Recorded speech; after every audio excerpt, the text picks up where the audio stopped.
you can see, we have Bruce Dawkins here, candidate for Ward 10, and Nasri Warsami. Greg was not able to make it, but he did want me to read his statement. Hi, I'm Greg. I'm running for the Ward 10 City Council position because I'm fed up with the current council's failed leadership. I apologize for not being here tonight, but I'd like to give you a few words about myself, my position on the two most important things to me, and my position on some other issues I've been asked about. I moved to Minnesota in 1985 and worked for a large defense contractor for 29 years, first as a software developer and then as a network security professional.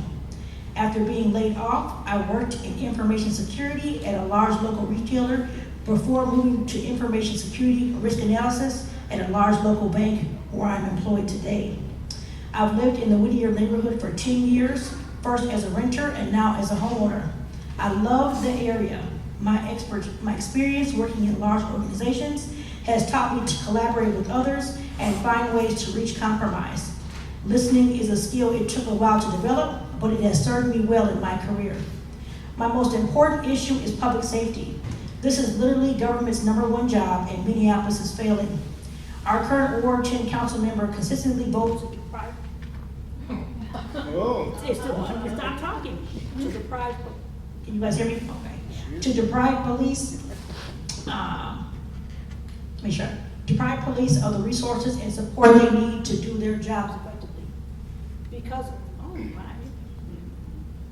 of her and her colleagues, our officers' hands are tied when they can no longer use their own discretion on whether to pursue criminals. And with some of the unjust prosecution, you might have to charge this one again. And with some of the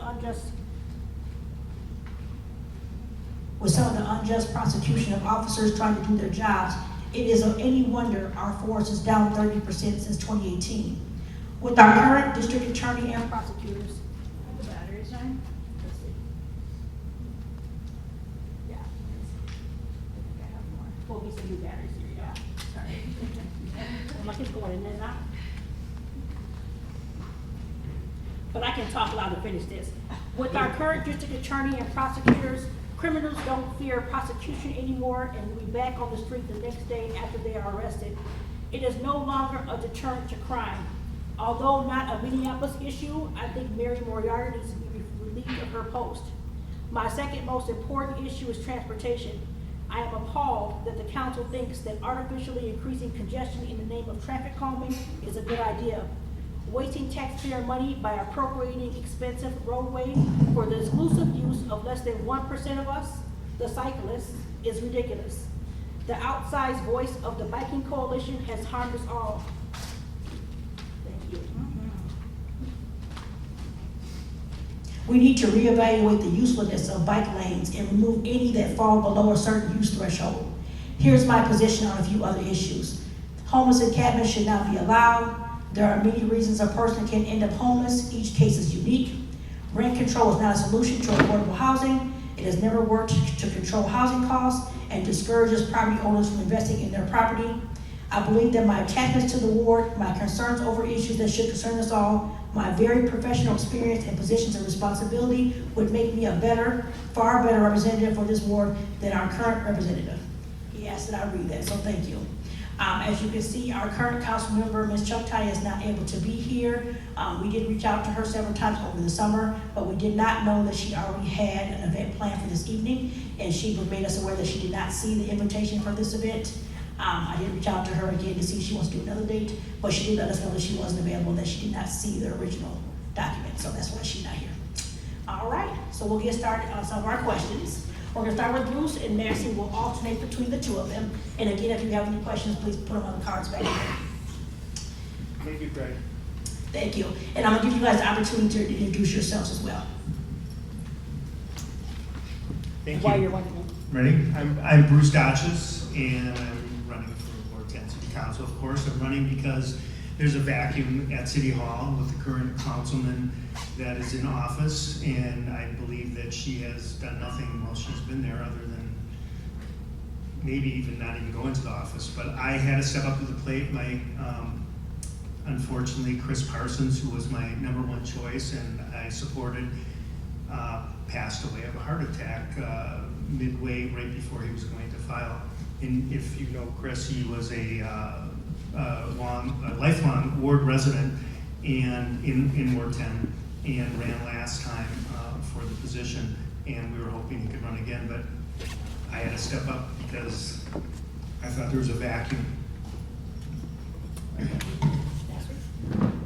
My name is Nasir Wassami.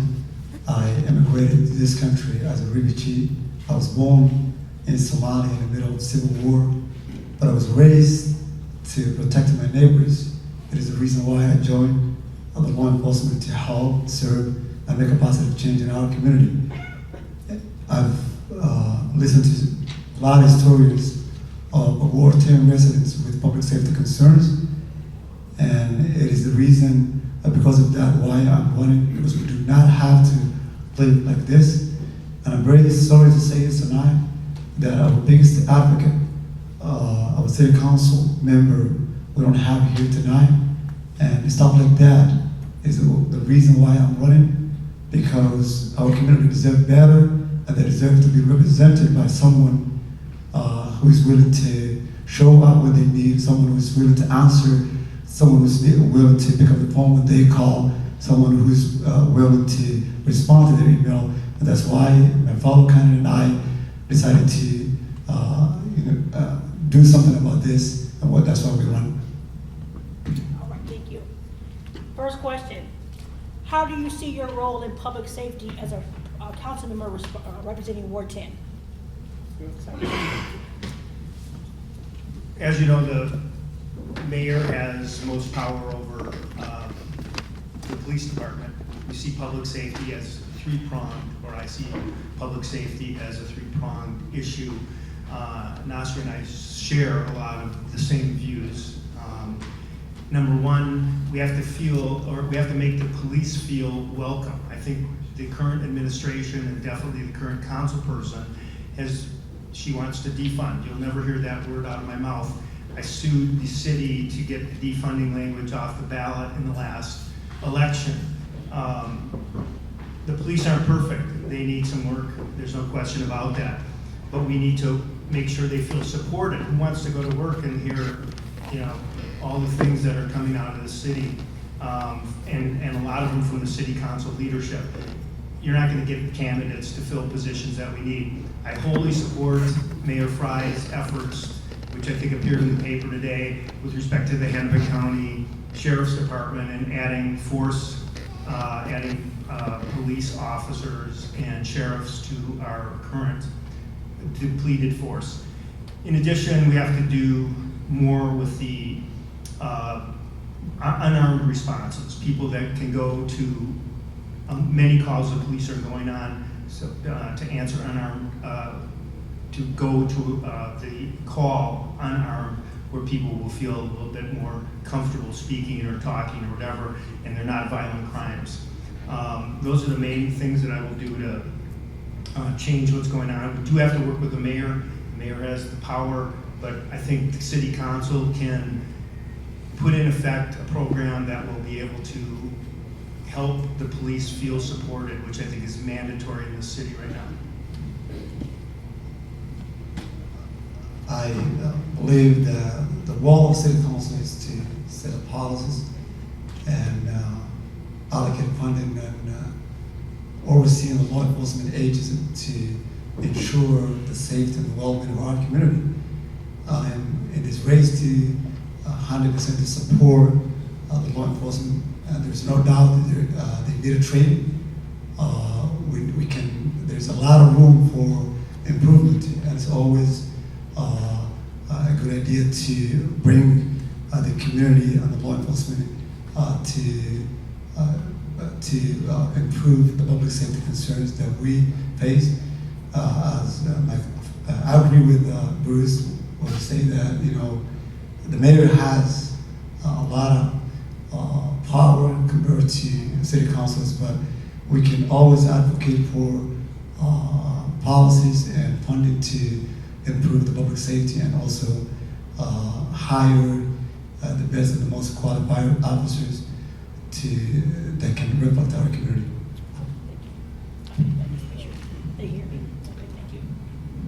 Minneapolis is currently under a DOJ settlement, MDHR settlement agreement and a potential consent decree for Minneapolis and our police department. How do you, as a city council person, plan on working with those documents, the recommendations that have been given to us? What are you familiar with and what is your plan in terms of working with city council for that report? We'll start with Nancy. I support the police reform and also increase police accountability. I support all those, things that have been updated by the DOJ, but I would recommend, the establishment of a civilian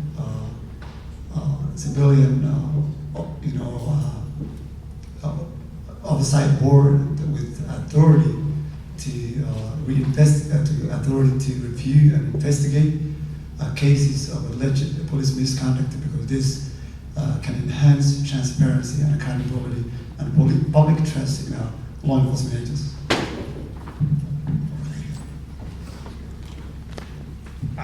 Obviously, the Department of Justice ruling has to be followed to the T. I don't think the city of Minneapolis wants to mess around with trying to get around that document. And I believe that, generally speaking, the police department, while I support them 100%, I also believe that there's work to be done in that police department. One of the things I ask myself every day is, why did they send a squad car to Cup Foods for a $20 bill? And it's easy to second guess, but I'm wondering why that decision was made. And I think from the 911 operators, which are under a lot of stress and they need help too because they're not fully funded there, 311 operators, the same thing. We need people in those positions along with the police, and we have to have oversight. And whether it's a civilian board or a combination of civilians and police officers, the police department must have oversight. Clearly, not everyone's perfect. We all make mistakes. We obviously don't want those mistakes to be fatal. So I support the Department of Justice's ruling. I believe that we have work to do in the police department, and I believe that we should have some civilian oversight. But I don't want an independent civilian board, to make that clear, and I fully support the police. Thank you. This is a constituent concern. How would you direct questions from constituents if they call with a concern over a rental property, dealing drugs, possibly cooking meth? Yes. Well, I definitely wouldn't say, what's your recipe? But, that's a tough thing. I was a multifamily landlord for many years, and I think that I was probably a tough landlord. I demanded, I wouldn't say demanded, but I expected from my tenants that they would maintain their their rental property, my rental property, in a good fashion. We have a difficult time in this city if you have someone cooking meth in your apartment, and we have a very small police force to address that. How would I think it goes back to public safety once again. We need more police. We need people to respond to criminals. I can't remember who brought that up earlier, Moriarty. You did, actually, Tanya. We can't do the catch and release program in Hennepin County. The city has to work with the county. The county cannot have an attorney in place that is going to catch criminals and release them. It's just not going to work. It's not working now, and it's not going to work in the future. I'm not like a harsh penalty person. I think that, you do the time that fits the crime. But the bottom line with this is that meth and all drug issues are very difficult to approach. And how, as a landlord, the landlord should not be responsible. They should be responsible for screening their tenants, and they should be responsible for putting people in their units that are going to be good citizens. But to hold them accountable once someone moves in, it's, to me, a no-brainer. It's not possible for a private landlord to be a police department or to police and handle major crimes, especially with weapons involved and drugs. So I believe that is definitely the city's responsibility. I lived in an apartment. I've been a renter for most of my life.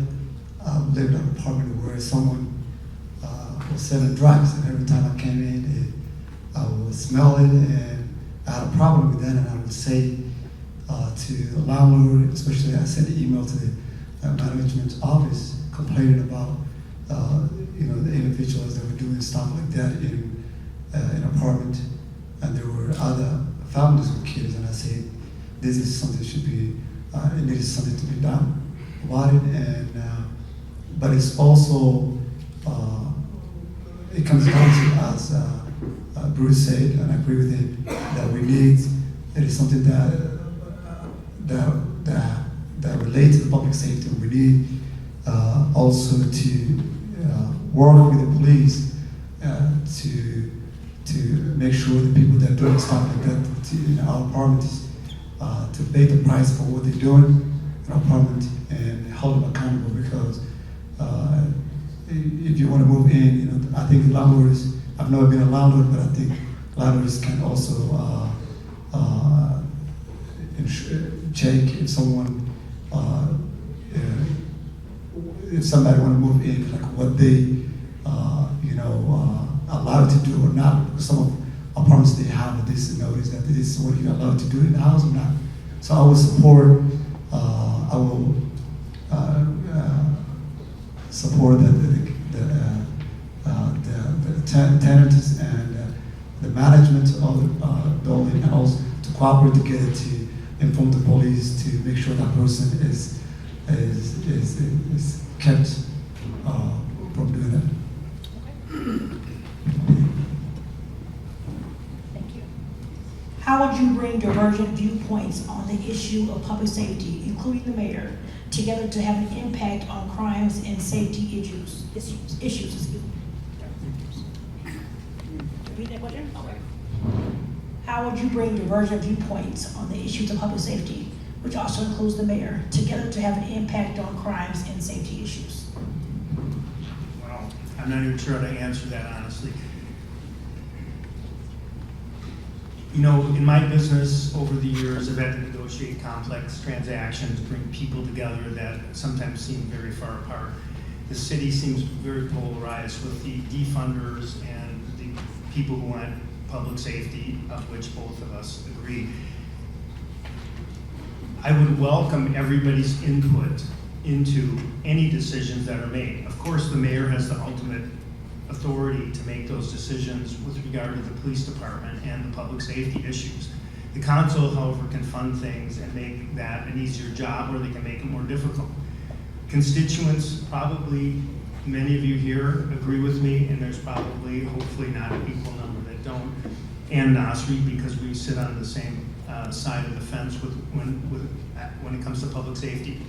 So I welcome everybody's input, realizing that ultimately the decision will have to be what I feel the constituents of Ward 10 want. And in my experience, which has been limited but quite a bit recently, knocking on doors and meeting people, and I think Nasri will probably agree with this, people are tired of what's going on right now with the 10th Ward, with the 10th Ward council person who is totally ignoring our public safety.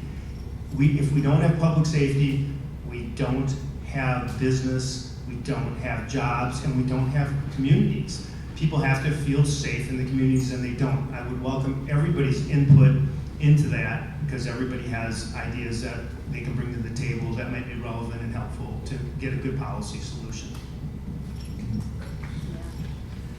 I came to this country, as I said earlier, as a refugee running away from lack of order and civil war, and I understand firsthand the challenges of public safety and bringing people together. I think it's always good, as he said, Bruce, that we need to listen to everybody's opinion. I've been Laurel and talking to the community members, and public safety is the number one thing they mention that they talk about. And you cannot talk about rental control, you cannot talk about businesses if you don't have the safety. Safety is the bedrock of life, and when we feel safe, that's when we can talk about businesses, how we can promote businesses, and how and if you feel unsafe sending your children to school, if you cannot go outside in the middle of the day, let alone at night, you can't talk about other stuff that really matter to our communities. So I will support the idea that we need support the police, and my fellow candidate and I agree with that we need a stronger police presence in our neighborhood, and it's something the mayor also plays when it comes to community policing, and I support that because without police we cannot feel safe. I'm not saying that the police doesn't need accountability. All of us that are seeking for public office, whether we are elected officials, or we are candidate or public servant, all must accept it. And we all need to accept that accountability. But we need police more than anything else, and we need to increase police patrol in a high crime area to save our family members, friends, and to promote a business in our area.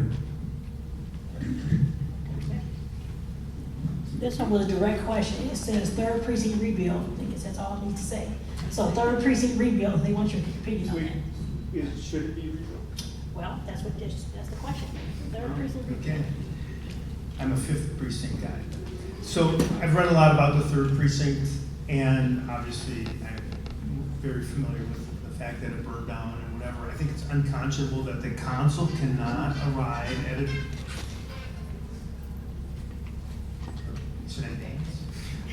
that the council cannot arrive at a decision that's so important. I mean, how can you house, I think they're talking about spending $30 million on I want to say police station in addition to community help center or whatever. I don't know enough about it, to be honest with you, because I have read about it, but I have not read the specifics. But to me, you need a police station there, whether it's on Lake Street where it existed or somewhere else. Excuse my French, shit or get off the pot. Make the decision, give it to the mayor if the council can't make it. I strongly support a decision for the 3rd precinct and think that it should be put into effect as quickly as possible so that ward is not being serviced by a downtown station, which is what's happening right now. I agree with Bruce that we need to rebuild that precinct to be able to serve the people that live in that area. Because I went to the 5th prison a few times when some of my friends were trying to make a report, and there was a short of staff because they were helping covering other areas.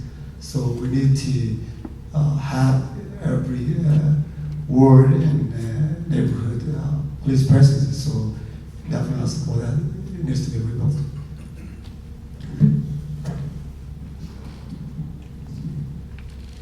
What effect do you think an increase in minimum wage will have on crime?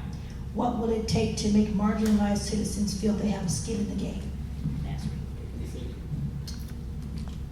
Say it again. Yeah. What effect do you think an increase in minimum wage will have on crime? What will it take to make marginalized citizens feel they have skin in the game? I'll support the minimum wage, and because it's important to give everybody the opportunity to provide for their families and to live a better life. And there's a lot of underserved and marginalized people that feel unheard and valued. And that's the reason why I'm running for this office. That's the reason why Bruce and I decided to do something about it and help our community. So it is very important to create an opportunity for our community members, especially those marginalized community and underserved, to participate in local government, especially a meaningful participation. So Well, to be perfectly honest, when I heard they were raising the minimum wage to $15 or $17 an hour, I go, whoa, that's crazy. How can you do that and businesses come out? And then I thought about it more and I said, you know what, we really need to have people earn a living wage so that they can pay their rent, take the bus, get a car, have a family, build a home. You know, I think that's what gets people out of poverty. How are we going to, how do we expect people to live on $7 an hour, $8 an hour, $9 an hour? It's not possible. So I'm all for a minimum wage that's higher. I think our current council person wants a $30 minimum wage. I think that's insane. But I definitely support the higher minimum wage so that people can have a life if they're married or with a partner or whatever their situations may be, that they can afford to live in housing where they choose and that they can have, you know, a roof over their head and food on the table and be able to provide a life for children if they choose to have them, so that, you know, everyone can kind of get part of the American dream. And I think the time you mentioned skin in the game, how you definitely have skin in the game if you can afford to do those things. And I'm also looking at some of the unhoused population and the population in general. How do we create ownership for them? Not just a city of renters. I think the statistics, and I'm not 100% sure, are something about 65 or 70% of the city's population are renters. If you want to own a home, we should be able to work toward that. And part of that is having a minimum wage that people can live on. I mean, I don't think anyone's asking for the moon and, you know, to be able to buy a Mercedes working at McDonald's, but I think that they should have enough money to be able to live a good life.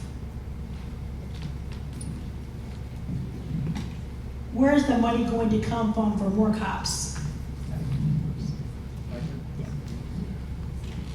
I think everyone that I've spoken to, and I welcome after this forum, and I think Nasri probably has the same experience, we would pay more taxes, we would pay more fees if we get a good police department that can follow procedures that are put in place that are not like the past procedures that have been in place. I think everybody, like I said earlier, wants public safety and police presence. It costs money. It's costing a lot of money, but a lot of the money that is being spent in other areas, I think there's policy up for debate right now about snow shoveling for $40 million in the city. I'd rather spend that on public safety. I'd rather spend it on police. I think there's places in the budget that we could find. If we didn't spend $15 million twice to fix Bryant, if they did it right the first time, there's a lot I could do with that $15 million, and there's definitely a lot I could do with $40 million.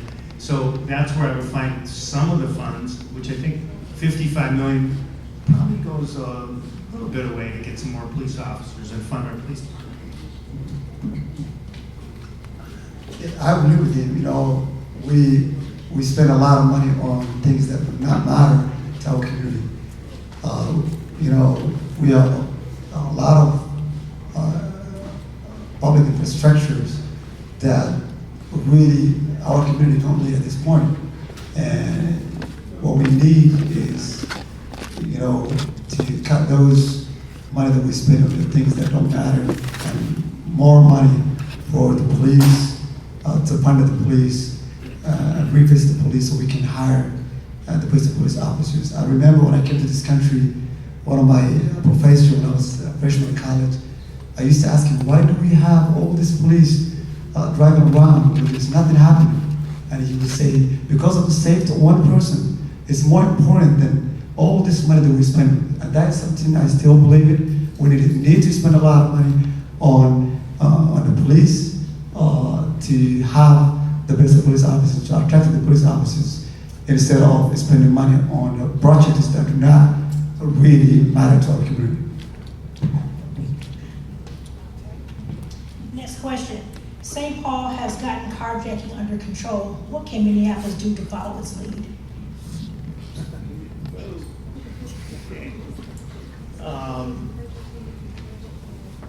Good question. I don't know how St. Paul's gotten carjacking under control.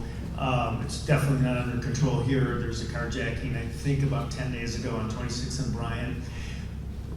You know, I think the root of the problem, honestly, is Mary Moriarty and the catch and release that's happening in our communities.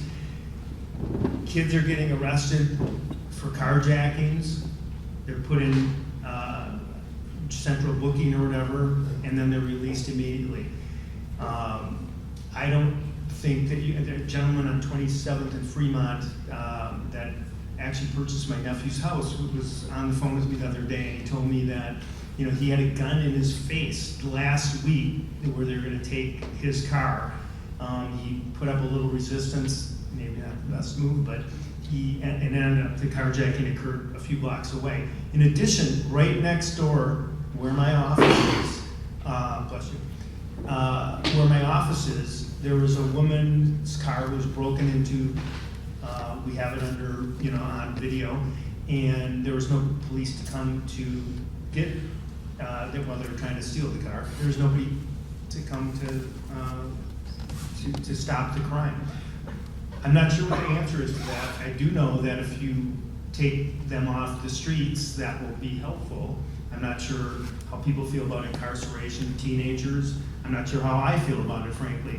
But that's got to stop. And anytime you put a gun in someone's face, that's felony assault and has to be taken care of. And I don't think, I'm not sure what St. Paul's doing to address that situation, but I know that our current Hennepin County attorney decided that it's a good idea to put these kids back on the street immediately instead of, you know, prosecuting them to the full extent of the law. I think when you have a gun in someone's face, that's a pretty serious crime, and I think everyone in this room would agree with that, I hope, anyway.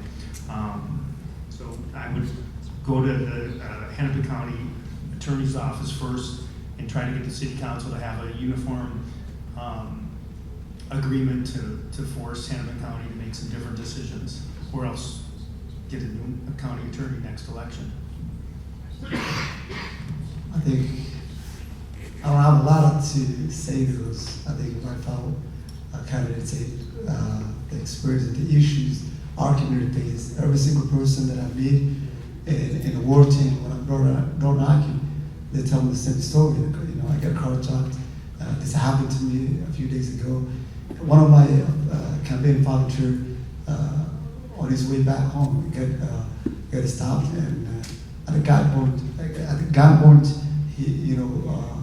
they took his car and phone and everything, and the next day he started calling me from Facebook Messenger, and I said, "Why are you calling me from Facebook?" He said, "This happened to me. I was trying to find a way to reach out to you."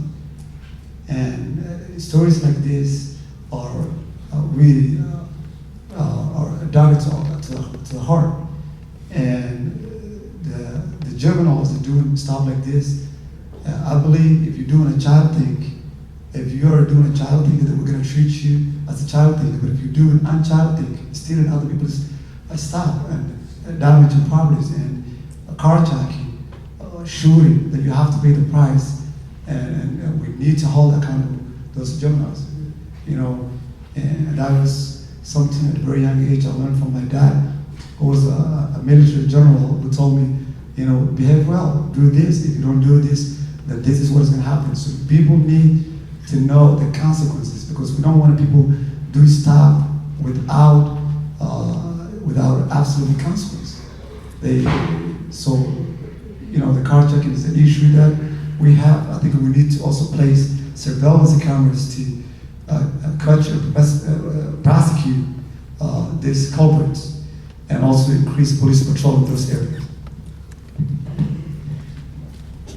So I'm going to paraphrase this one. There appears to be a lot of gun activity around Mortimer's bar off of Lindale. And how will you manage some of the safety concerns in these areas that have bars? There was a shooting that occurred recently where a bullet went through an apartment, and the comment here was that it was not a good ending. And so wanted to know will you manage safety in neighborhoods that are around bars?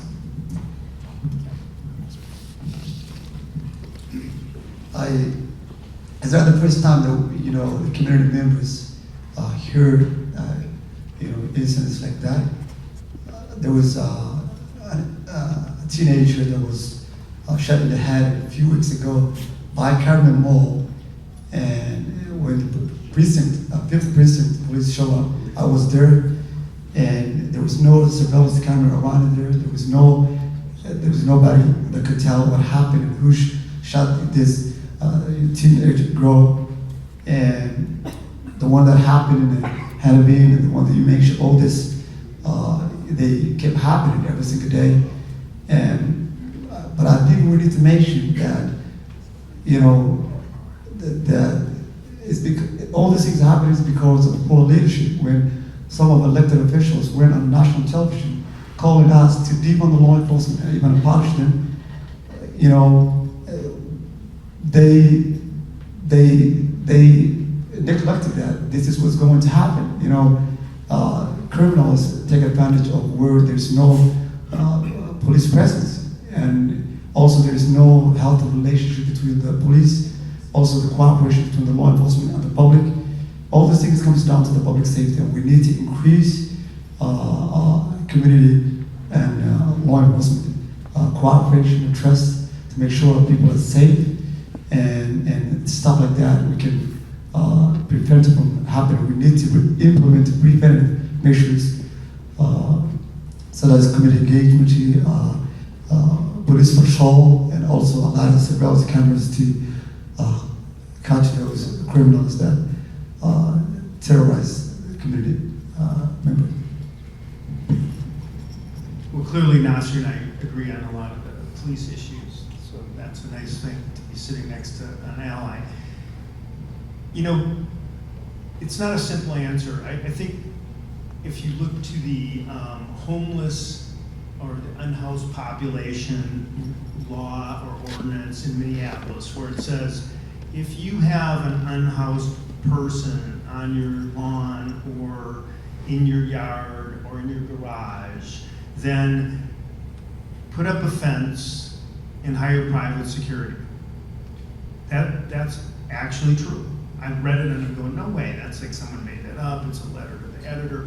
That's a city policy that we have here with respect to the unhoused population and where they infringe on private property.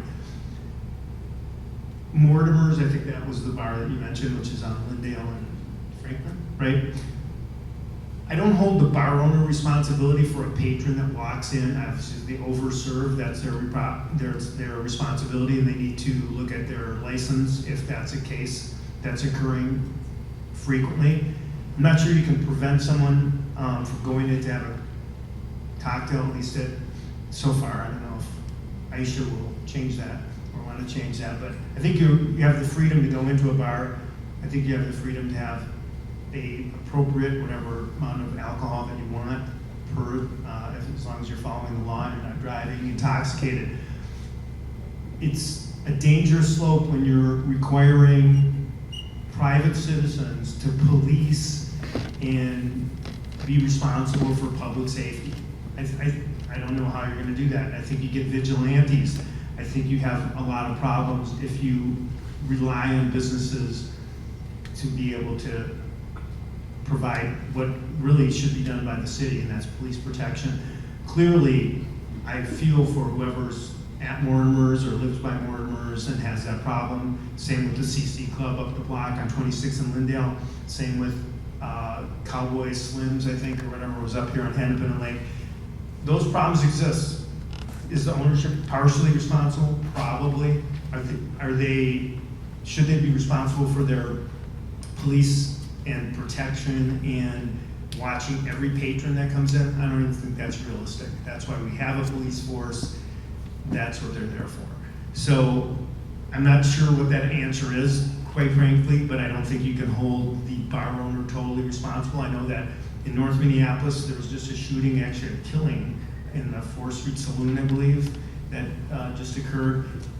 It's a rough, I'm not saying you know what you're getting, but I think you probably know what you're getting when you're going in the 4th Street Saloon on Broadway. I think that owners have responsibility. If there's a problem starting to occur, or if they're seeing that happen, they should throw the patron out. And then they're out in the street and someone has to deal with that. But definitely the police and the public safety is the responsibility of the city. in my opinion, and I think Nasri's as well. And on to that point, we all know that public safety breeds into housing. And so what is the housing solution for the homeless or for people that are low income? What would you suggest for city council? You know, all these questions, we have a minute and a half to answer. I don't know that there's a real simple answer to any of them. So I welcome input, ideas from everyone, because certainly I don't have all the answers, but I definitely am a good listener. You know, I think everyone's goal, or maybe it's not, but I think it has been in the past, you know, to build wealth in this country, you need to be a homeowner. To be a homeowner, you have to have a good paying job, a reasonable paying job. I think that the city council and the city itself can help people get to that point. I think low income or poverty, there's, you know, education is an answer. I believe that the unhoused population is not unhoused because they, and this is statistics that I've looked at and people that I've talked to, and I believe them to be accurate. I think a lot of the unhoused population is caused by the opioid crisis. Now, that may be 90%, there's still 10% of the people that are unhoused that for a reason they lost their job or they were something, some crisis in their life caused them to be unhoused. I would love to help them. We have to reach out to these people. We have 500 approximately homeless people in Minneapolis, according to the statistics that they do a count on, I think every January they try to get it together. This is a guesstimate that I've been given by law enforcement and some other people in the city. It's about 10% that are have some mental illness that has to be addressed differently than the 80% that are opioid addicted or some other drugs, and then the 10% that are actually unhoused because of circumstances beyond their control. Their car broke down, they couldn't make their rent, whatever. So there are different answers to those questions, and each one has to be adjusted individually. So opioid crisis, reach out, definitely treatment. You can't just put them in treatment and get them clean, because guess what? They want to go back to Disney World after, and that doesn't work. And I have personal experience with people that I love that have had opioid addictions and alcoholism. So I'm very familiar with that. And it requires a village to raise the child, and that's the same thing with people that are addicted. We have to work together. Everyone has to be involved, and it's not just, you know, get them a home, because the home's not going to help if they're using drugs, because that's how they got in that situation in the first place. And I think I'm running out of time, so I'm going to hand it over to Nasri. You know, I agree a lot of things that Bruce said. I think we need to help anybody that need help in our community and provide jobs to jobless and homes to homeless. And I've seen a lot of people in our community that have housing issues, and we need to. There's a lot of factors that contribute to those issues. You know, that creates the poverty. We need to create economic opportunity for people to live, you know, decent life, and I think that is something we all should be doing to help those who need help and show them compassion. And these people, they need no help. You know, some of them they need mental health support. Some of them they need, as you know, Bruce mentioned that, you know, they got addiction treatment, and we need to make sure that everyone has access to all this key elements that you know will help them so they can reintegrate to society. So that's what I would say to help you with it. How would you address police misconduct during arrests that lead to charges being dismissed by the judge? We have seen a lot of police misconduct, you know, over the years, and it was one of the things that caused, you know, 2020 riot and all these things. And it's always good to deal with it, to de-escalate things that can cause police misconduct. And I would always, advocate for retraining options, so the police have the opportunity to better themselves in how to deal with how to deal with the public when they make it stop.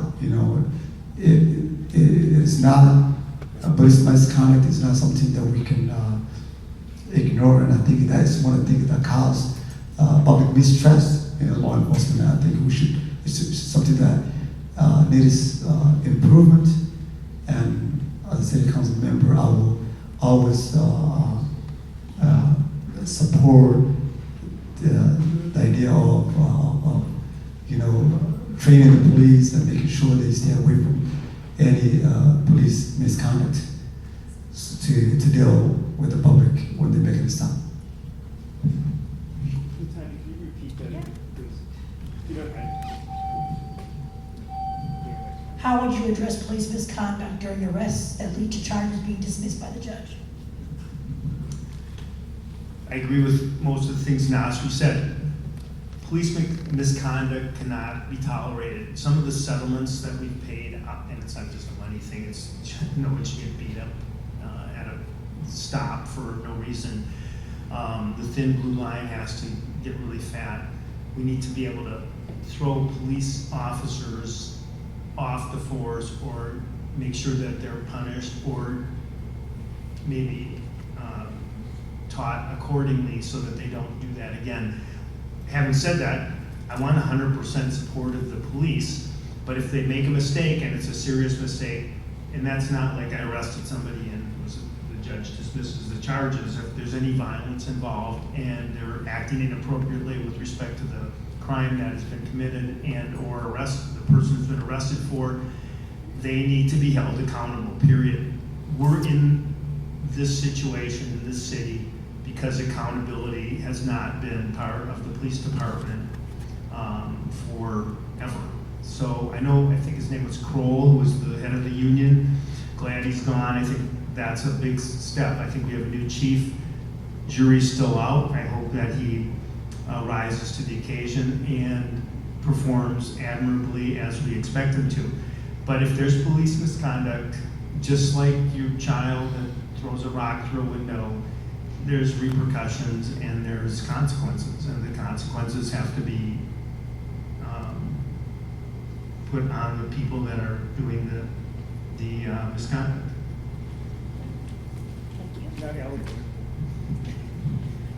We know there are unscrupulous businesses in the area that have contributed to our issues, i.e. Speedway and Elon Apartments. I'm going to assume that's what that says.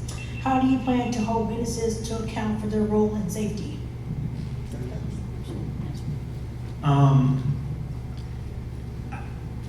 I'd like to, I'm not necessarily, I don't know if I could disagree with that. So Speedway is basically 7-Eleven, and the Speedway invite the people into their apartment to buy gas and get a Diet Coke and whatever. Whoever asked that question, I would love to talk with you after this and get more insight on that. But I'm not sure how you can hold, and I'm not sure that I call Speedway unscrupulous. Clearly, there are people that go to gas stations and go to Speedways specifically. That might be unscrupulous, but I'm not sure that you can hold the business accountable if someone goes to fill up a gas tank for their car or go in and buy a pack of cigarettes. Elon Apartments, that's a sad story. That's a different level of accountability. Elon can choose not to rent to people. Speedway can't turn away someone that's coming to buy gas, not for any reason. So I'm going to say Speedway, not unscrupulous. Elon, probably. So Elon, I believe, is owned by Simon Property Group, which is one of the largest landlords in the country. That's a drop in the bucket. It's still an expensive asset, I'm sure, and I'm sure they don't want to lose any money on it. The management at that apartment building has chosen to rent to people that probably should, maybe some of them should be in jail, maybe a large portion. It's been a problem building. They have armed security going back and forth between Blue, which is right behind us, which has gotten their problem pretty much under control. And I know that because my office is right next door. And Elon, which has been a sinkhole of trouble. National company, I mean, I would bring the hammer down, to be honest with you, on the Elon. I think that they, you know, it hurts to leave your units empty. I've been there before, but, you know, you're a member of this community. You have an apartment here. You reap the benefits. You also have to suck up when you're taking the losses. So, totally different answers for that question. I don't hold Speedway responsible. I do hold Elon responsible. Bring the hammer down on Elon. Try to get Speedway up to, you know, what can we do to help Speedway? Because we can't prohibit people from going to buy gas and cigarettes. We can prohibit Elon from using poor management practices just to fill up their building. I agree with you 100%, but I would like to, as I said before, I would like to sit down with the person that asked that question to know more, to educate myself about more. You know, there's two very important questions because they matter, and I think I would like to know.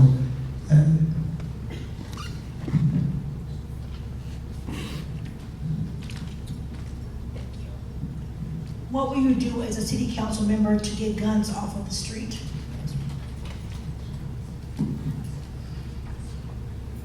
That's a very, very tough question. And I think illegal guns are a problem to our community. That's the reason why we have all this shooting. And I always say to everybody that I come in contact with that we need to take the drug dealers off the street and you know, people with guns off the street. And you know, there's a lot of practice approaches that the nationwide police departments use to deal with this, like in New York. But you know, I think it is something we need to. When there's lack of a strong police presence, we cannot, you know, we're not going to be able to cover a lot of stuff. Sometimes when you call the police, they may be, you know, helping someone else that maybe domestic issues, stuff like that, you know. And I think we need to, as I said before, we need to hire more police, and also we need to improve the police and the public cooperation to inform, you know, to collaborate with the law enforcement to make sure that people who are not supposed to be having guns to walk around with guns and shoot people. So it is something that comes down to the trust and cooperation between the law enforcement and the public to deal with that.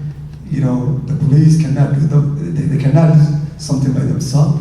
They need us, and when we work together, I think that's when we can deal with those individuals. If the person that lives in Ward 10 or Minneapolis, the city of Minneapolis in general, if they don't want to report to the police when they see someone with a gun walking around, someone who's not supposed to be having a gun, and they say we don't want to report to the police because they don't have a trust in the police, that's a big issue. So we need to build a healthy relationship between the law enforcement and the public so we can, you know, deal with those people that harm our community's safety.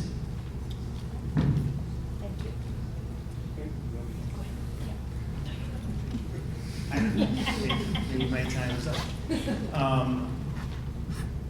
I have an intense dislike for weapons. I think that they probably cause more problems than they would ever solve. I am also, though, view the right to own a gun as one that you have under the Constitution. While I would never own a gun, I would like more guns off the street. I'm against assault rifles. I think that this goes to Hennepin County as well.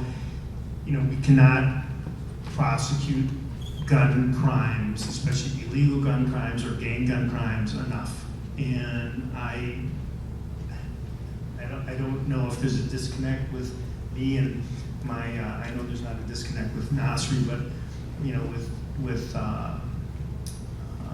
other members of the community and the council, but I strongly would urge the, you know, it all goes down to public safety once again. We need a full police department. We need help from Hennepin County right now, or the state patrol. We need to be able to police these streets. We need to get the guns off the streets any way we can. That's my personal opinion. While like I said, I respect your right to own a gun. I would never own myself, and I want to get all the illegal weapons off the street. It's not an easy answer. I don't know what the answer is, but I do know that if we had a full force and we do follow the prosecuting or prosecute with the Hennepin County, that we can make a lot of this go away. A lot of you guys were alive in the 80s, like I was. A lot of you weren't. So in the 80s, there was a big gang problem, and I still remember one of the guys, Ralph Pluky Duke, if any of you remember that from the newspaper. But the city worked hard with the county and the state, and they got rid of the gangs. And that was when they called it Murderapolis. It was 100, I think there were 100 murders that year, and we were nationwide for a small city, much smaller than it was today. We need to get those guns off the street. We need to have a program that has to be statewide, works with the county, works with the city. But in order to do that, we better get more police, and we better get police trained, and we better support them in order to get them trained and get them to take the jobs. So the community has to get behind that and take care of that problem as a group. Not an easy answer. I'm not sure that is an answer, but not an easy solution. I don't want people misunderstand me. So don't get me wrong. I support the right. Everybody has a right to own a gun, but what I'm saying is the people who have illegal weapons to be taken off the street. That's what I'm supporting. But I respect the right for everyone to own a gun. Thank you. Talk about your views on compromise with other council members when it comes to taking action on safety versus inaction on safety.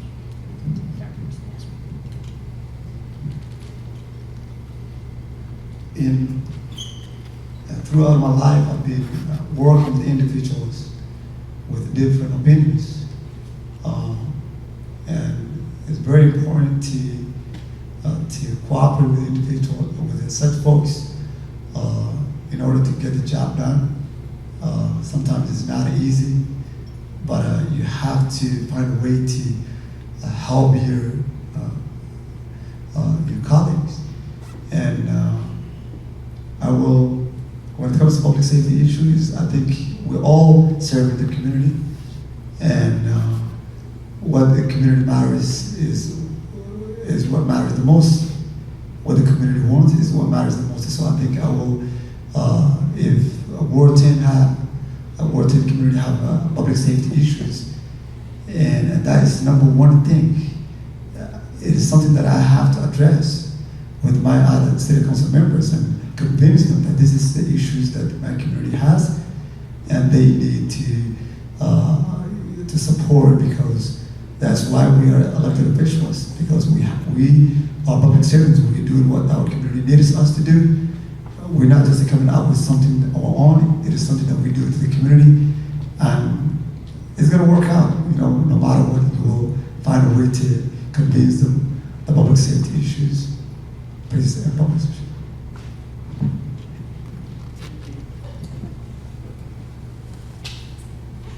Talk about your views on compromise with other council members when it comes to taking action on safety versus inaction. Well, if everyone hasn't gotten to some kind of an action on safety guide, I have been doing the same thing I've been in the same business for 40 plus years. I've negotiated contracts and transactions with cities and individuals and businesses. You know, you have to start somewhere. I think everybody has some common ground. For example, can we all agree that I'm bald? Yeah? Okay, so that's where I start. I'm gonna get some common ground. And then I'm gonna move forward and find what other common ground we have. Now, there will be people, myself probably included sometimes, where I'm not gonna, there are things that I may not be able to compromise on. But I will absolutely work toward that, try to find that common ground, try to find interests that will serve our constituents. Sometimes the 5th Ward may not be what the 10th Ward wants, but we all have to work together for the good of the city. My goal would be to work for my constituents first in the 10th Ward, and then try to, you know, negotiate and get the views of the other wards in the city so that we can come to a compromise that works for everyone. But compromise takes time, and it takes a little bit of putting your ego checked at the door, and I'm able to do that, I think, as a mature adult. Some may disagree with that, but for the most part, I think that I can put my ego at the door and be able to compromise with anyone and work toward a solution that is, especially for public safety, that will work for all. I will say this though, and I know Nasri agrees with me, I will never defund the police. I can never agree to defunding the police. I just can't. I think there's a multi-pronged approach that we can take, but that's one thing that I probably couldn't compromise on.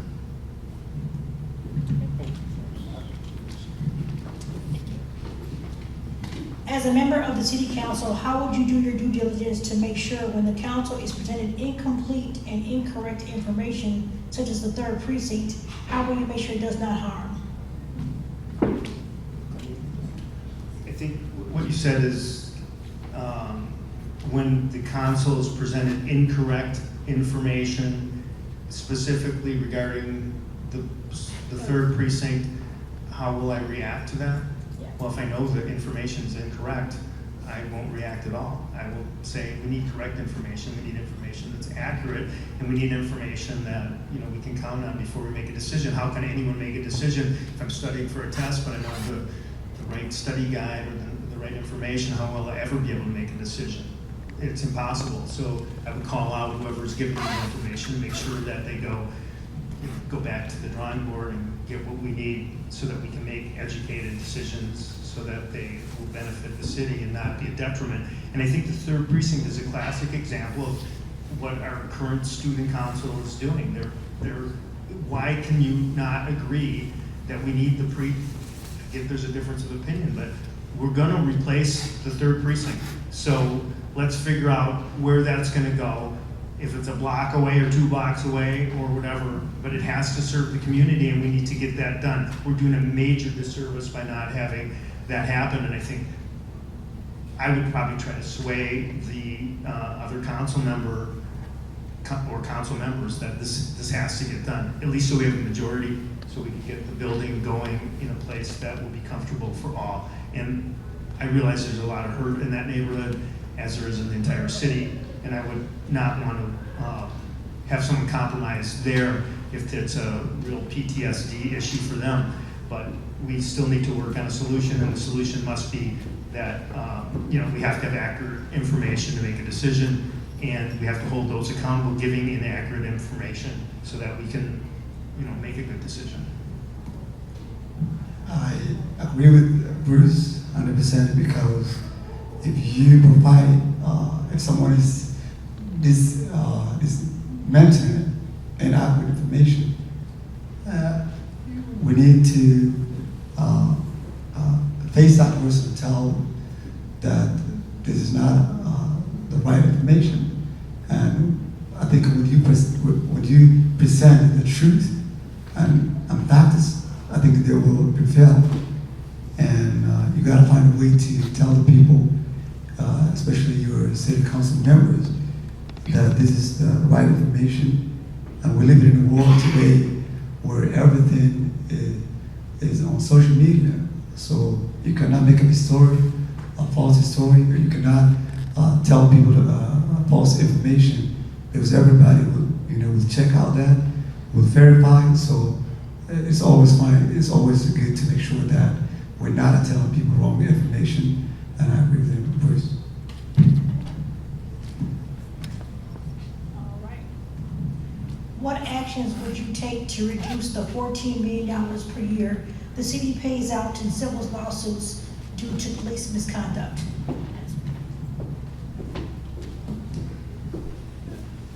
That is another very tough question to answer. But it comes down to accountability and transparency. We're all seeking for public office, and you have to accept that there's people out there that want to hold us accountable to whatever we do. And to avoid all those things, we need to make sure that we give the best training we can to our police officers. There's always room for improvement. No one is perfect. People make mistakes. As my friend Bruce mentioned, that people make mistakes. We're not perfect, but we need to tell our officers that. I remember when I was working as a community service officer, there's a surgeon. A surgeon came to me and said, make sure that you stay away from any media, because if they take a picture of you or camera, and you come on national television, you'll bias dominant, because that was something that they used to tease on each other. Hey, if I see you on a national television because of something that you were not supposed to be doing, then you're gonna buy a soda or donut, something like that. So I think we need to encourage our police officers that we as public servants, we are serving the people. We are not, we have this budget. We got the badge that we're wearing. We need to respect the community because we're serving them, and there's a lot of ways that we can help the community and also making sure the community are watching. That's why we have body cameras. Usually when the officers have body cameras, they tend to behave well and stay away from police misconduct. And we need to increase those body cameras and provide the funding for police training. Always there's a space for improvement, and I support 100% that there's a lack of enough training, but there is no question that we need to police, and I would never ever say that defund the police. It is something that is not, I'm not going to say, and I've never said before, I'm not going to say that, I think, but we can avoid those things by giving police the training they need to have. I think the question was, how do we prevent or try to prevent the excess spending on lawsuits that are happening with the police department because of poor conduct? Well, every situation is different. 14 million is a lot of money. I don't personally like the fact that the city settles every case. I think any lawsuit that's brought against the city for a certain dollar amount, maybe it's $500,000 or more, or $1 million or more, should result in a suspension of that officer pending investigation by both police and a civilian review board. The city is self-insured, I think, with the police settlements, so we're paying out a ton of money. We have, in my opinion, there's horrible things that have happened. Should the city be responsible? Most of the time with the officers, that's probably true. Do we need to settle for 15 million, 20 million, 25 million? Those numbers seem out of, they seem insane to me. But I'm not that knowledgeable about what happens with certain areas of the country or certain cities that are our size that would pay settlements. But I would think that everyone in this room would probably agree that fundamentally, if we're paying out tons of settlement money for police brutality or lawsuits, that we have a problem with the functioning of the leadership in the police department. That's why I'm happy that O'Hara is here and a new chief, and I'm also hopeful that the mayor and with the council's help will be able to, change that so that we're either defending lawsuits more vigorously, so we're not settling for these crazy amounts of win the lottery money. And I think that officers that are repeatedly, and they don't get a lot of chances, but they're obviously Derek Chauvin is a classic example. Suspended multiple times and many lawsuits. Guy shouldn't have been on the force. Probably wouldn't be having this discussion today if that was taken care of, a decade ago when he started acting up and there were multiple lawsuits filed against him over a short period of time. So, in answer to that question, I would like to probably fight more of the lawsuits, and I would also hold officers accountable that are causing the lawsuits. And if they have to leave the force, which I hate to say because we desperately need a police, that would be terrible, but we're not desperately in need of bad police. Inclusivity and diversity are important aspects of a thriving community. How will you ensure that all residents, regardless of background, have a voice in local decisions and feel welcomed in our ward? Excellent question. Minneapolis is a very diverse population. The 10th Ward is no different. I think we probably have one of the most diverse populations in the city and the largest portion of renters. My plan is to have a local office open so that Paulette can come over and talk to me in my office in Uptown in the 10th Ward. That's how I would include everyone. They'd be able to come in at any time to conduct the ward business or to discuss any problems that they're encountering in the ward or across the city. So I would have an office in the ward, and I would listen to everybody who wants to come in and talk to me. And if I'm not available at the time, someone will be there so that they can come in and they don't have to go down to City Hall and deal with downtown traffic, bus, or whatever. Because they live in the ward, they'll have easy access because they can walk or bike over. And my pledge is to keep an office open so that I can help anyone who wants it, and they will be listened to and included because I will be there for them and listen to what they have to say. That's right. I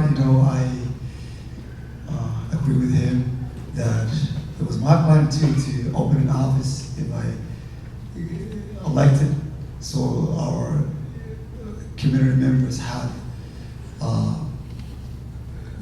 our community members can come to, and if they have a concern, they can ask me any question they have. That's what is happening right now because we have a city council member who is not accessible to community members if they need help. So definitely that's what we are in this race, to make sure people have access to talk to us in any time, any way. If I'm not going to be, as I said, if I'm not there, there will be definitely someone from my office that want to talk to that individual. And I've seen a lot of people who felt and heard about you, and I think I will create opportunity for our community members for a meaningful participation, so they can voice their opinion and contribute to our community discussions. I will hold town hall and community sessions to voice their concern and their need, and I will be there to address and talk to them and answer their questions. They have questions, but I'm not gonna disappear as our city council member. I will definitely be there and answer their questions in email. And if they have a problem, will show up, because right now I don't have an office. I'm not an elected official. I'm always there. When my community needs me, I show up, and I will show up if they need help, no matter what. So definitely it's very important to have an office that they can come to and talk to their city council member. So both Nasri and I agree that we want to serve our constituents by having an office. I just want you to think about Our current council person decided not to come tonight because she has a fundraiser.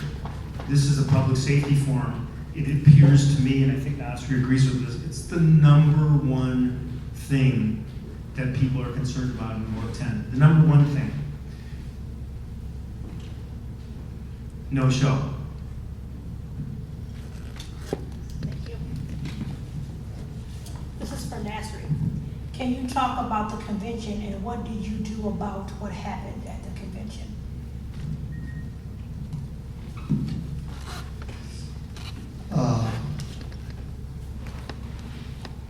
What happened at the convention was not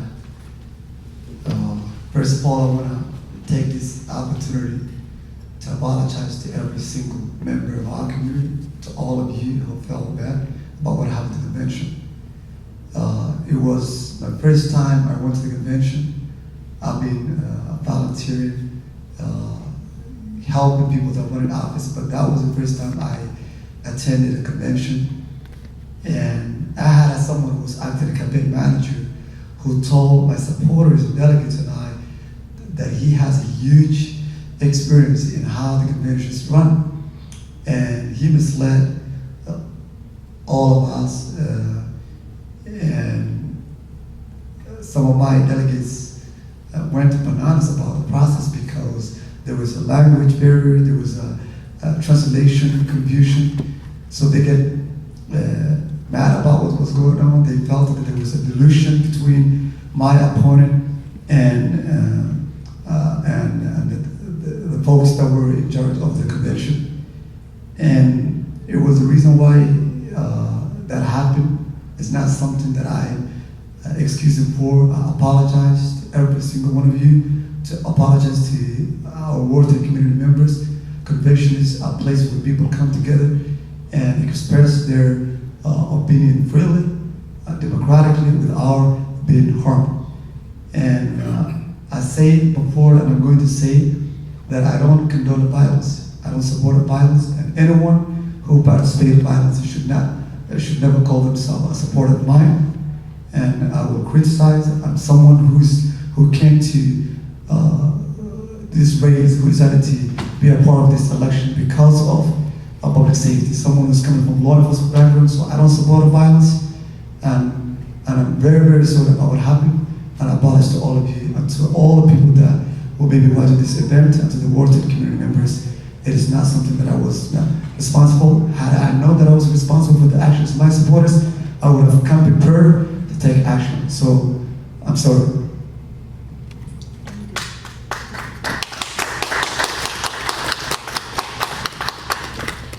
I was at the convention. I was a delegate. LaTanya was there. She was sergeant at arms or whatever. Did a great job. I have to say, it was a crazy convention. I think Nasri was singled out unfairly. I think his punishment is ridiculous. And I think the DFL, especially Minneapolis, is responsible for that, mostly because they're DSA. So I will say this, it was wild. Lost in translation definitely was part of the problem. I'm not going to blame him. I wasn't in the race at the time. I can speak independently. You know, I think it was an overblown deal, and he's definitely a man of honor, and he would not have let that happen. It was a little bit out of control, but I think it was also blown out of proportion the way it was delivered to the public and what happened exactly. But take that or leave it, but that's from an independent.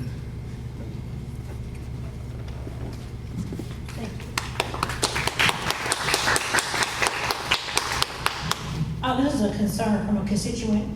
I'm going to try to read it. It appears that there was a stroller that was stolen from the front porch, and the neighbor had their mail stolen. In the first case, the stroller was located, and the police got hold of it. In the second case, the police knew the person. In neither case was a report ever made or an arrest made.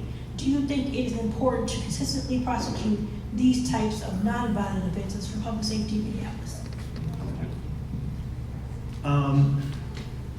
Good question. So personally, I had some items stolen from my garage. So a electric scooters and some power tools or whatever, reported them to the police, and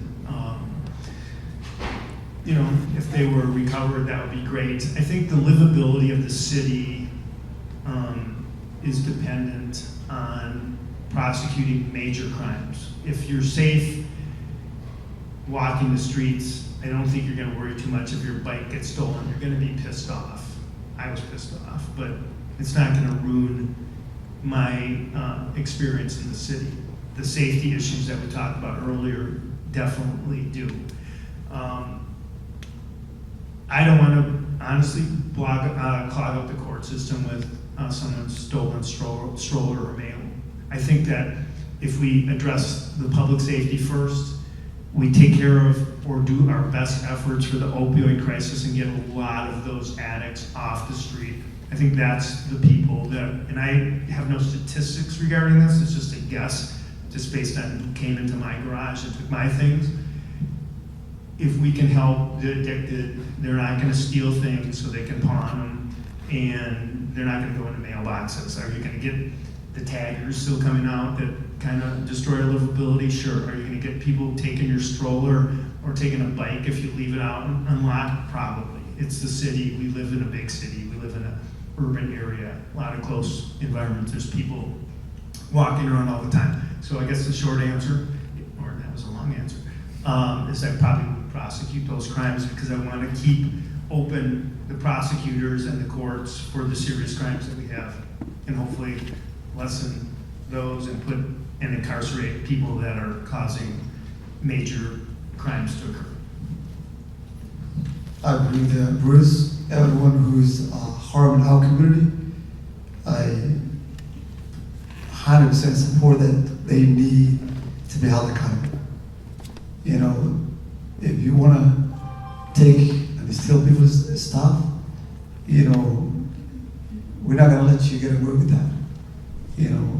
There is someone who worked hard, to go to that item, and it is not right for someone to take someone's belongings away. So they have to, they need to be prosecuted and held accountable for what they did. And I just want to add something to what I was, to my apology. To address that issue, I removed that person who was acting as a campaign manager for my campaign, and some other focus who was volunteers that also participated in the violence. I removed from my campaign to make sure that we are, to make sure that stuff like that never happen again.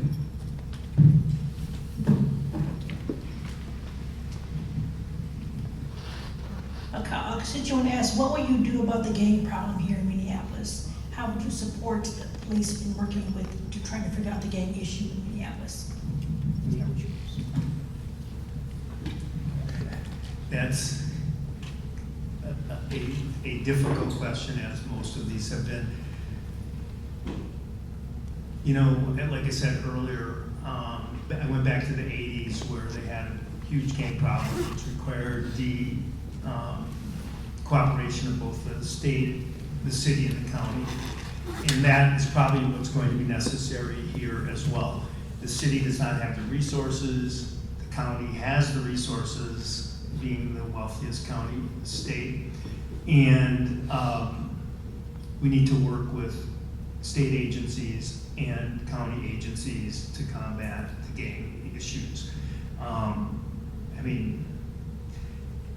There's no other way. The city cannot handle it by itself. That's the bottom line. So my plan would be to enlist the county, which has great, not unlimited resources, but great resources to help out, and I think the state as well. Minneapolis is the city that drives the state. It's the economic engine. We need to protect it, and in order to protect it, we need to get gangs off the streets, and in order to do that, we need the help of the county and the state.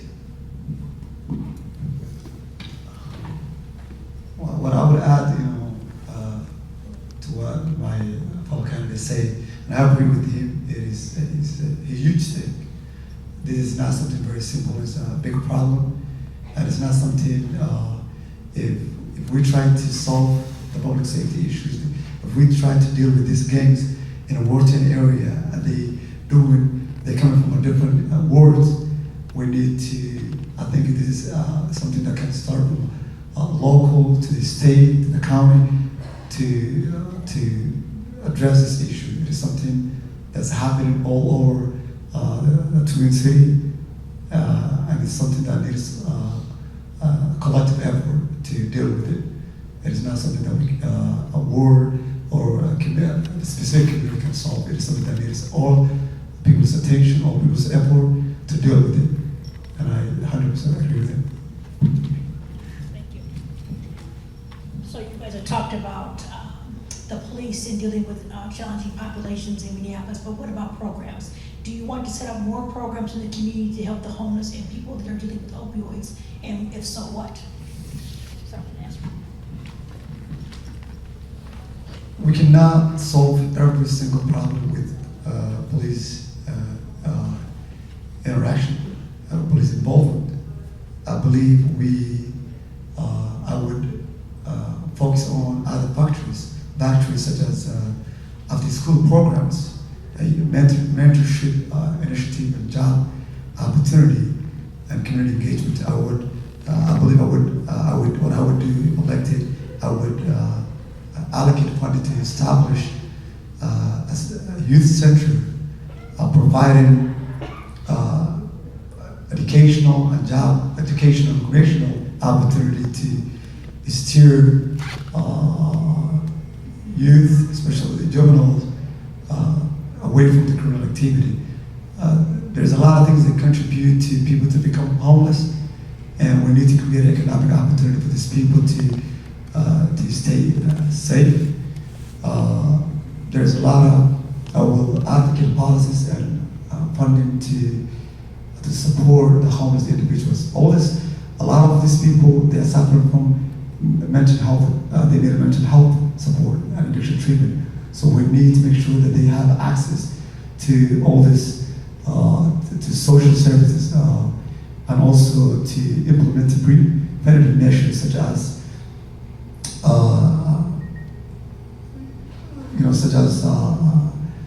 job opportunities and also educational training to help them reintegrate to society, because when they don't have all this support, they're gonna fall back to the same situation over and over. So we need to ultimately create, to provide financial resources, financial support and resources to our homeless individuals so they can stay, they can be a part, a productive member of society.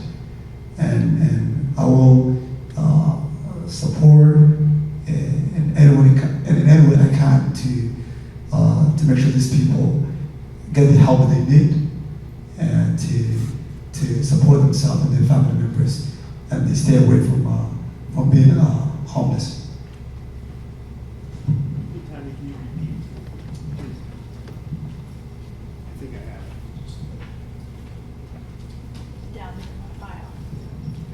So Becky, what kind of program do you support for the homeless and people that live with opioid crisis? How would you implement the programs in City Hall? Thank you. Thought I had it right, so just to make sure. So as I indicated before, I believe most through some interviews with law enforcement and other people in the community, we have about 500 unhoused population in the city according to the last census. Let's say it's double that, so I'm going to say 1,000. What do? I believe most of that is opioid driven. So I believe most people are not unhoused by choice. I believe that there are circumstances that have led them there. I believe that the opioid crisis is 90% of that problem. So part of that is, number one, treatment. You have to get into treatment. You have to want to get into treatment. There are people who don't. So we have to separate those people out. I think the number is manageable. We don't have, for example, Phoenix, which has tens of thousands of unhoused population.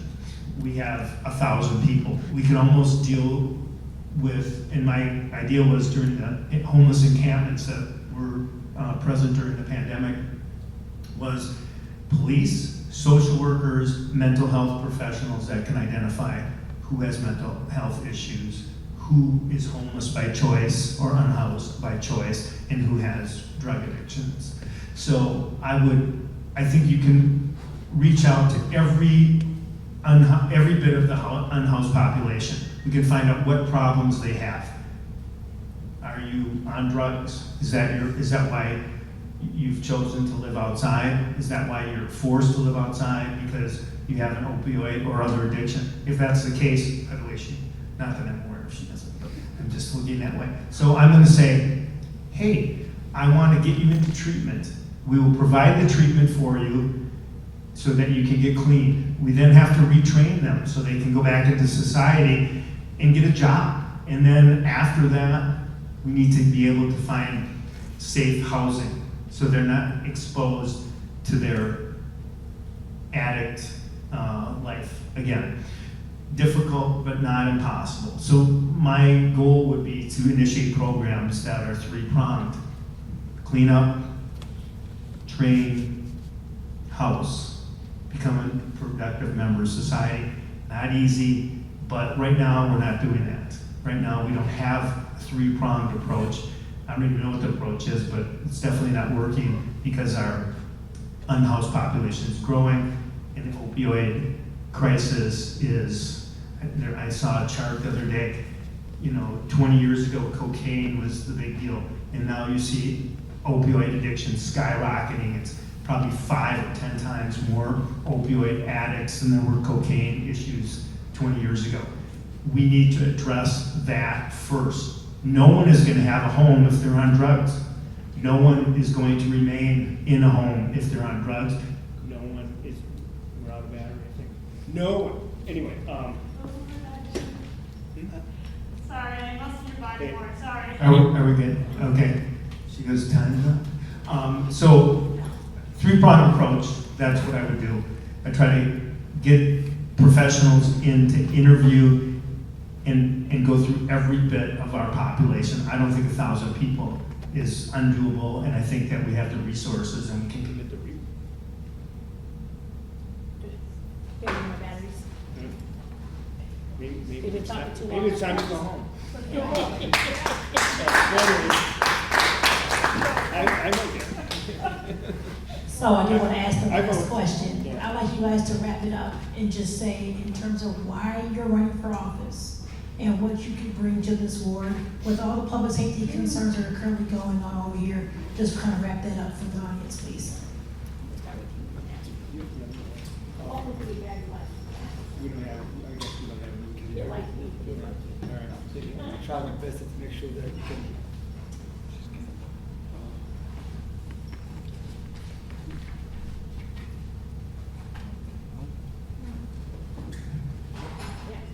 Yeah, try to change it again. Okay.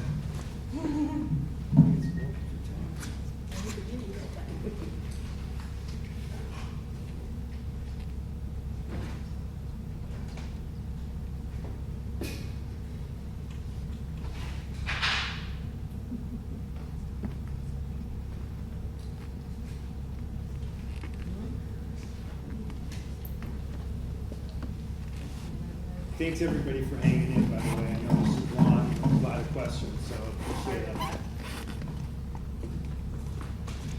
Before I jump into my closing statement, I just want to add something that Bruce said.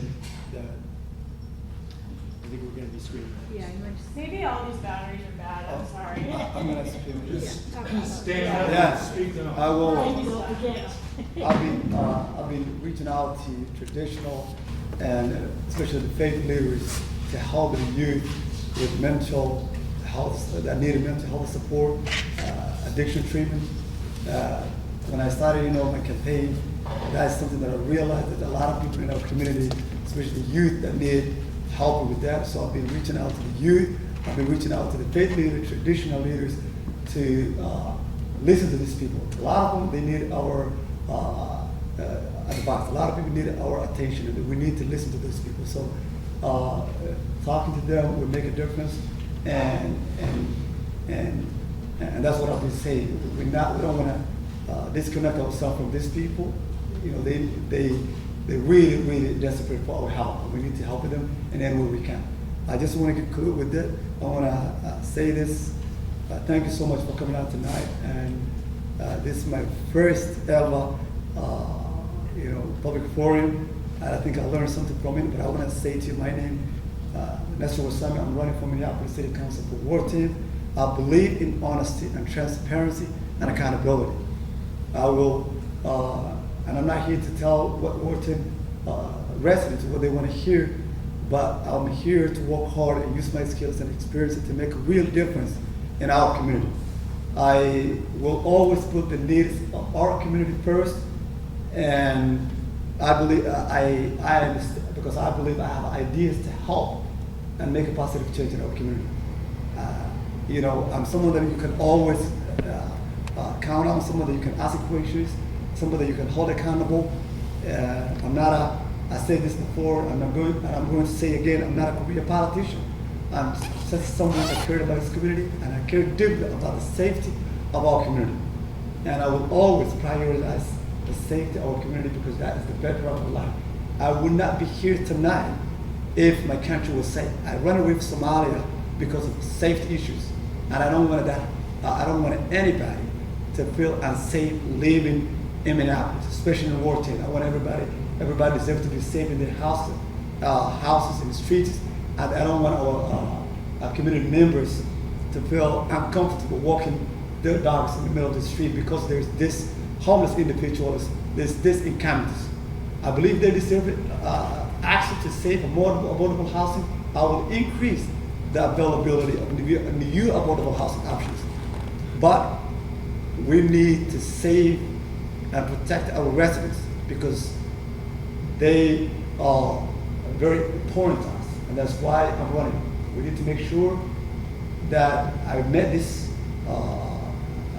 a renter who told me that she moved from her own house to a rented apartment because there was homeless individuals that settled in front of her house. They were disposing needles, and she said, "I care about my children, so I don't want to live here." She moved to a different house because of that. I've listened to similar stories over and over from different people in the Ward 10, so that's what I cared about. I'm very happy to have someone that really came to convention, speak on my behalf, and I want to thank you for that. Speak on my behalf. We have a lot of similarity. Please support us. If you don't support my friend, my good friend, and my fellow candidate, Bruce, and I will make the difference our community is safe. And thank you so much for listening to us. Thank you for showing up tonight, for taking time for your family members. And that's all I'll say. Thank you.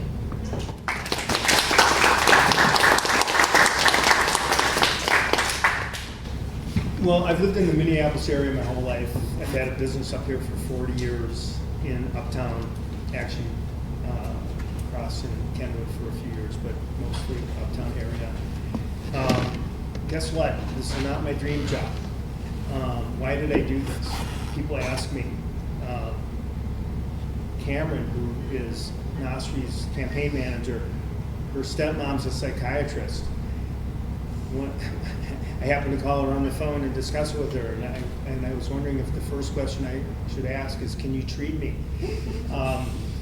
Because it's a crazy job, for sure.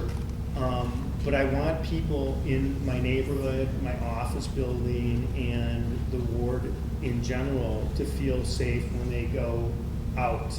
And I talk a lot, and my friends tell me, shut up. Put up or shut up. So I put up. I filed 3 weeks ago or 3.5 weeks ago. I want to make a change. I don't need this in my life. I want to make a change. I want to give back to the city that has had my business here for 4 years, like I said. And now is the time. If I don't step up to the plate now, I can never make a complaint again. We need to do something, and that's why I'm doing it.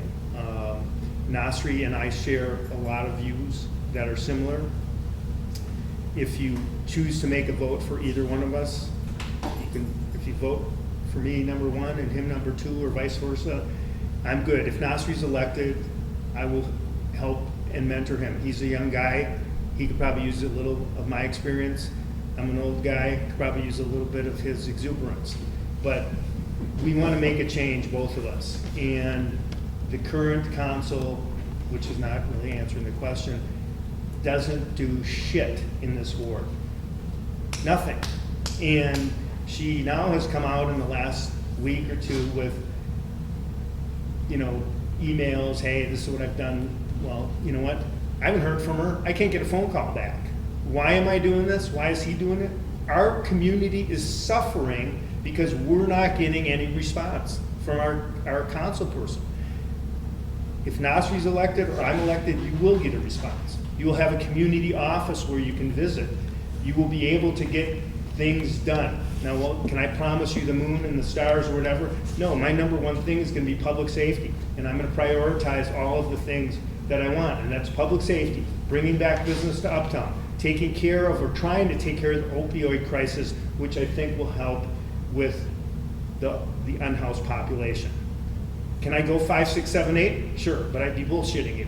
I don't even know if I can get one done, but one is number one, and that's what we go first, and then I go 2, 3, 4.